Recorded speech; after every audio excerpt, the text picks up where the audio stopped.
আমি অনামিকা রাজস্থান থেকে আজকের ব্লগটা এখান থেকে শুরু করছি। এখন বাজে 1:20, ঠিক আছে, 1:20 বাজে। আর আমি ডাক্তারের কাছে গেছিলাম, ওই জন্য আজকে একটু লেট হয়ে গেছে। আজকে আমারও একটু দাঁতের ট্রিটমেন্ট হচ্ছে, ওই দাঁতের জন্য ডাক্তারের কাছে গেছিলাম। তো তারপরে ভাবলাম যে যেহেতু লং ভিডিও করা হচ্ছে না আর আমি ইউটিউবে পোস্টও করতে পারছি না, তাই ভাবলাম না, একটু একটু করে ইউটিউবে ভিডিওগুলো দিতেই হবে, কারণ আমি একদম ওয়াচ টাইম 0 করে ফেলেছি। তো যাই হোক, চলো এখন আমি না রান্না করব। তো দেখি তোমাদের সাথে কতটা শেয়ার করতে পারি। এখন আমার রান্না হয়নি, আর ভাতটা বসিয়েছি।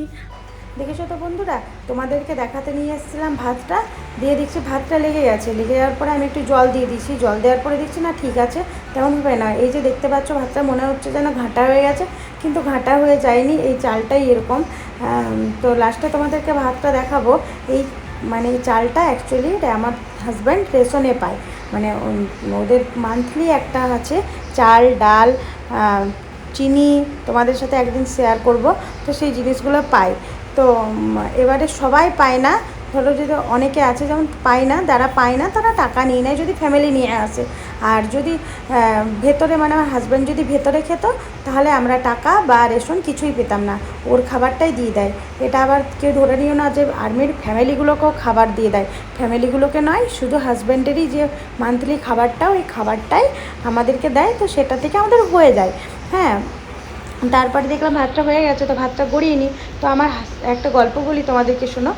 আমার শাশুড়ি মাকে নিয়ে গেছিলাম আমরা পাঞ্জাব, তো ওনার জন্য আলাদা করে চাল কিনে নিয়ে আসা হয়েছিল সদর মার্কেট থেকে। ওখানে সদর মার্কেট ছিল, অনেক খুঁজে খুঁজে লাস্টে সদর মার্কেট থেকে ওনার জন্য চাল কিনে এনে দিয়ে রান্না ওনার জন্য আলাদা করতাম, আমাদের জন্য আলাদা করতাম ভাত।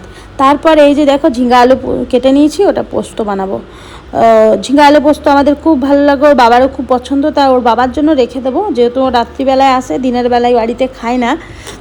তো ওই জন্য রাত্রিবেলায় ওর জন্য একটু রেখে দেবো, ওর খুব পছন্দের। হ্যাঁ, আর আমার এই চালটা মানে অভ্যেস হয়ে গেছিলো। কেন অভ্যেস হয়ে গেছিলো সেটা বলছি। আমি প্রথম খেতে পারছিলাম না, তারপরে না মনের ভিতরে ওটা ধরে নিয়েছিলাম যে আমার হাজব্যান্ড যখন ওই চালটা খেতে পাচ্ছে, তাহলে আমি কেন পারবো না। ও তো দিনের পর দিন ওই চালেরই ভাত খেয়েছে। চালটা মোটেও খারাপ নয়, কিন্তু একটু আমার যেহেতু বাঙালি, তো ওই একটু আতপ টাতপ চালের মতো লাগে না। ওই ধরো আমরা দেখবে একটু সরু বা আতপ চালই ধরে না, আতপ চালে ভাত খেতে পারি না। তো আমার তো এখন ভালোই অভ্যেস হয়ে গেছে, কিন্তু আতপ চাল নয়, মনে হয় এক সিদ্ধ বা কিছু হবে, আমি অতটা বুঝি না। তো আলু ঝিঙ্গা পোস্তটা বসিয়ে দিয়েছি। আর তোমাদেরকে একটা কথা বলবো, যেটা হলো যে আজকের ভিডিওটা এটা ভেবেই বানিয়েছি যে আমার ছেলেকে আমি সব রকম খাবার দিই, আর ও সব রকম খাবার খায়। কি করে খায়, সেটা কি করে অভ্যেস করিয়েছি সেটাই তোমাদেরকে বলবো। অনেক সময় দেখবে কম পোস্ত মিক্সিতে বাটা যায় না, তখন আমি বলবো একটু শুকনোটা বেটে নিও, অনেকবার 2-3 বার ঘুরে নিও, তারপরে জল দিয়ে বেটে নিও, দেখবে কি সুন্দর করে পেস্ট হয়ে যাবে। আমরা ছেলেদেরকে যখনই খাবার দিই, বাচ্চাদেরকে তখনই দিই, ভাবি যে আমার বাচ্চাটা এইটা ভালোবাসে, তাই আমি ওকে ওটাই দেবো। এইটাই আমাদের ভুল। তা প্রথম থেকে যদি আমরা এটা করি যে না, এইটা আজ ওকে দিয়েছি, কালকে ওইটা দেব, আজ এই সবজিটা দিয়েছি, কাল ওকে ওই সবজিটা দেব, তাহলেই হয়ে যাবে।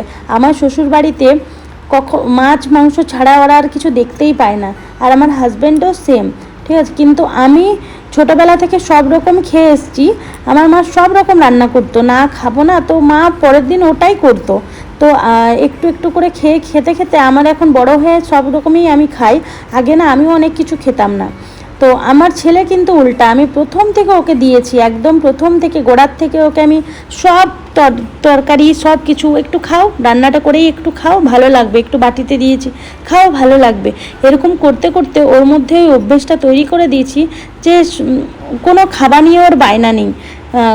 দুধ আর একটু আলুর তরকারি বা আলু মাখা তুমি যাই দিয়ে দাও ও খেয়ে নেবে। আজকের আমাদের রান্নাটা খুব সিম্পল হয়েছে, দেখো ভাত আর এই যে ঝিঙের ওই খোসা বাটাটা আর একটু আচার, আর যেহেতু এখানে প্রচুর গরম, তাই একটু পেঁয়াজ নিয়েই আমরা খেতে বসি, ঠিক আছে। গরমে পেঁয়াজ খাওয়া খুব ভালো, কাঁচা পেঁয়াজ খাওয়া, তো একটু পেঁয়াজ নিয়েই খেতে বসি। সময় বাচ্চাদেরকে বলতে যেও না যে আমি এইটা বানিয়েছি ওটা বানিয়েছি, বাচ্চাদেরকে বলো যে এইটা বানিয়েছি, খেয়ে দেখ না কেমন টেস্ট হয়েছে, এরকম করে বলো, ঠিক আছে, তাহলে দেখবে খাবে ওরা। এখন কেমন আছো?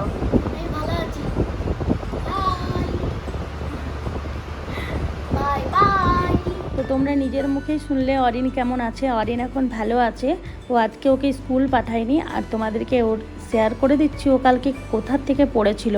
ছাদে মানে বৃষ্টি হচ্ছিল, ও ভিজছিল, ঠিক আছে, ভেজার পরে পাও ভেজা ছিল, আর এই দিকটাতেও জল চলে আসে। তো যেহেতু এখানে বৃষ্টি তেমনভাবে হয় না, তাই বৃষ্টির জল টলগুলো বাড়িতে মানে তেমনভাবে ওদের সিস্টেম করাও নেই। তো জল এদিকেও চলে এসেছিলো, আসার পরে না ও এখান থেকে মানে ওই ওপর থেকে পড়ে গিয়েছিল একদম এই নিচে, এইখানে পড়ে রয়ে গেছিলো, ঠিক আছে, মানে কয়েক সেকেন্ডেও পড়ে নিচে।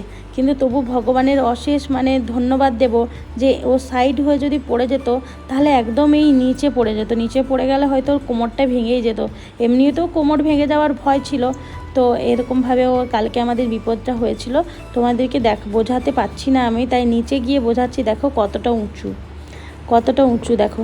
তো তোমরাও ভালো থাকবে, নিজের বাচ্চাদের দেখে শুনে রাখবে। Tata, bye bye.